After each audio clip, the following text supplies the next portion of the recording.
guys, welcome to my channel. I'm Aliana Arindain, and today I will discuss to you the Customs Modernization and Tariff Act's Title 8, Tax and Duty Department, Preference and Exemption, Chapter 2, Customs Warehouses. But first, what is Customs Modernization and Tariff Act, or as we call it short, CMTA? Well, based on the site of customs.gov.ph, Republic Act No. 10863, which is known as the Customs Modernization and Tariff Act, was signed into law by the former President of the Philippines, Benigno Aquino III, on the 30th May of 2016.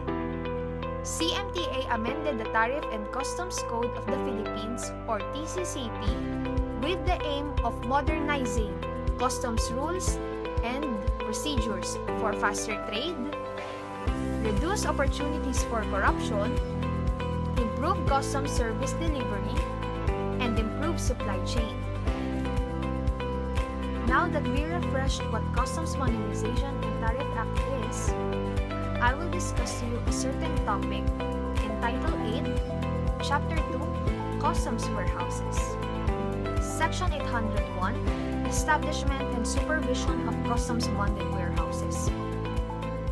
When the business of a port requires such facilities, specifically customs bonded warehouses, the district collector, upon the approval of the commissioner, shall be the one who will establish and designate warehouses, whether if it is for the use of private or public bonded warehouses, yards, and other special purposes.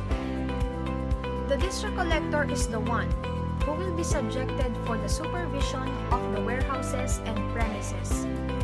The district collector is also the one who will impose conditions like for the protection of the revenue and for the goods that are stored in such facilities. The business must follow the 5 following conditions. Number 1, the manufacturer shall file the sufficient security. Number 2, the application for the establishment must be in writing and filed with a customs officer. Number 3, the customs officer shall examine the premises.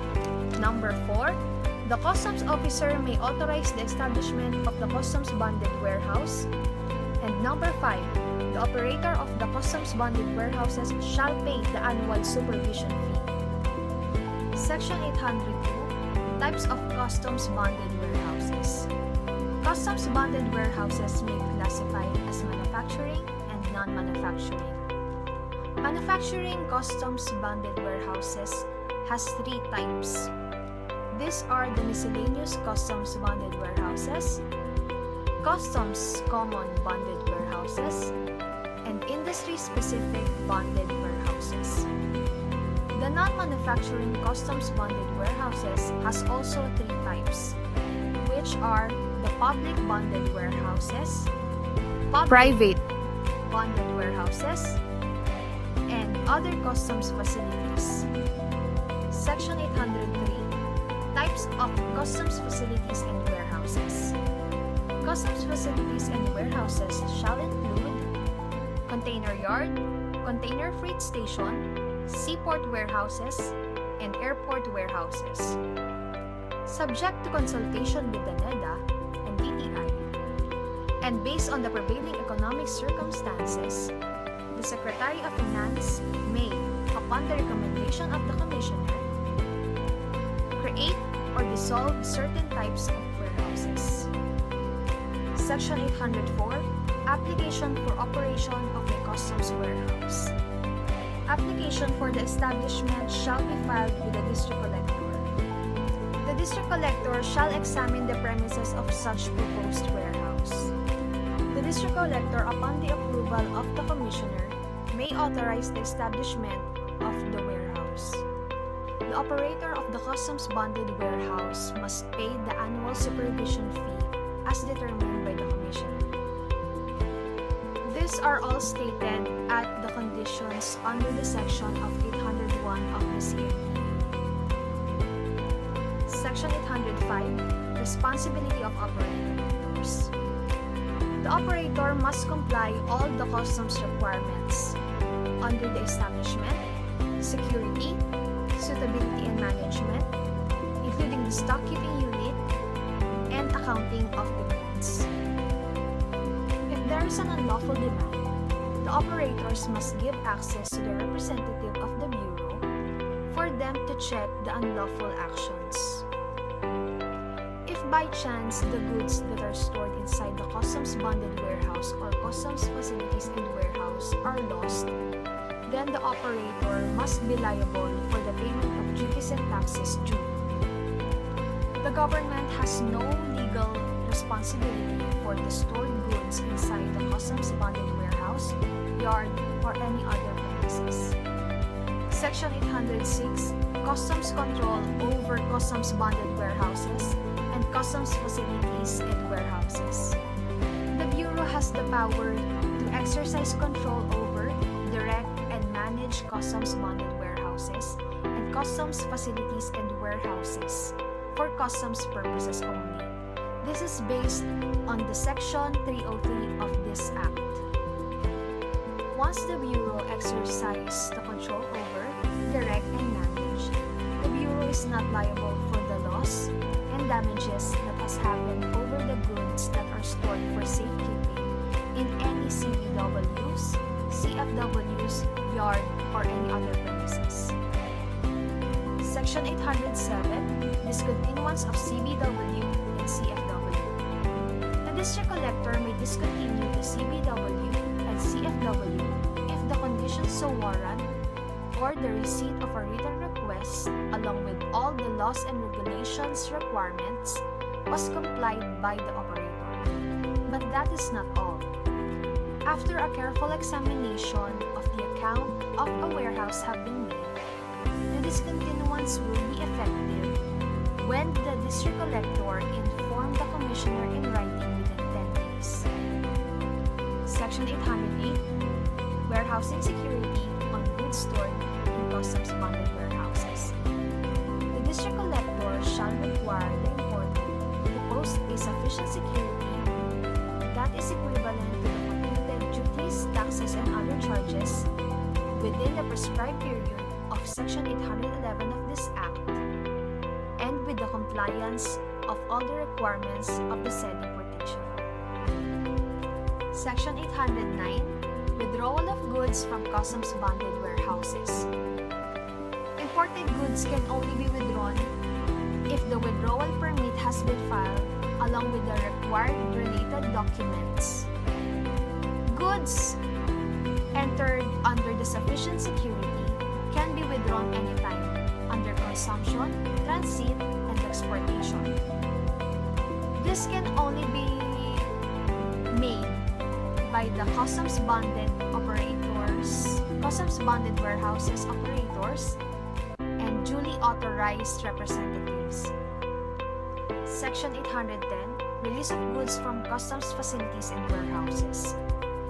When goods declaration is electronically lodged, along with the related required documents, then that's the time that the imported goods can be released.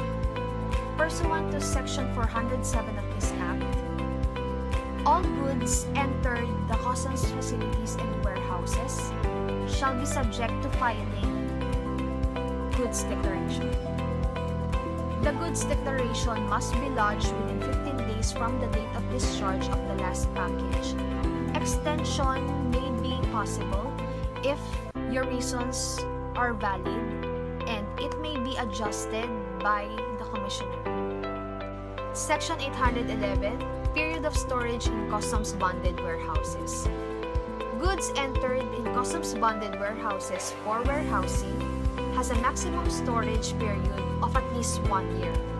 For perishable products, it has a storage period for at least 3 months. For valid reasons, it may be possible for it to be extended for another 3 months.